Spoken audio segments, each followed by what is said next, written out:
Claim: is Sydney Sweeney really in advanced discussions to join Anthropic? Fact check. The claim is going viral on social media. Several social media users have claimed that American actress Sydney Sweeney might join Anthropic.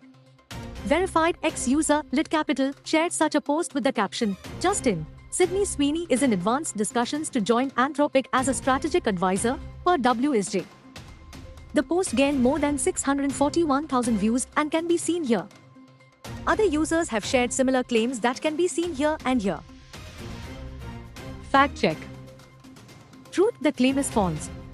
The claim is falsely attributed to the Wall Street Journal and no such report about Sydney Sweeney joining Anthropic exists. There are no official statements from Sydney Sweeney or Anthropic or any reliable evidence supporting the claim. Fact check details.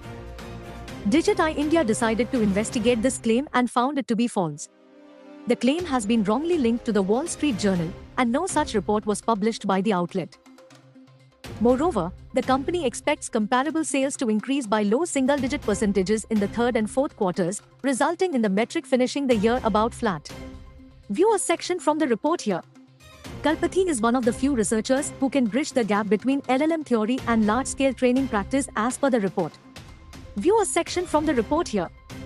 The report has embedded Kalpathy's X post, which was made on 19th May 2026. View the official post of announcement on X by Kalpathy here that gained over 25 million views. One X account claims that American fashion model Eve Jobs was going to join Anthropic. Another X account claimed that former JP Morgan executive Lorna Hasdini was going to join Anthropic. All of these claims, including the claim about Sydney Sweeney going to join Anthropic, appears to be satirical or AI generated and is fake. Neither Anthropic nor Sydney Sweeney issued any statement, press release or update on this news, thus, the claim is false. Claim: as per WSJ report, Sydney Sweeney is in advanced discussions to join Anthropic as a strategic advisor. Conclusion: the claim is false. The claim is falsely attributed to the Wall Street Journal and no such report about Sydney Sweeney joining Anthropic exists. There are no official statements from Sydney Sweeney or Anthropic or any reliable evidence supporting the claim. Rating: false. Thank you for visiting us. For more videos, subscribe to our channel, Digit-i India.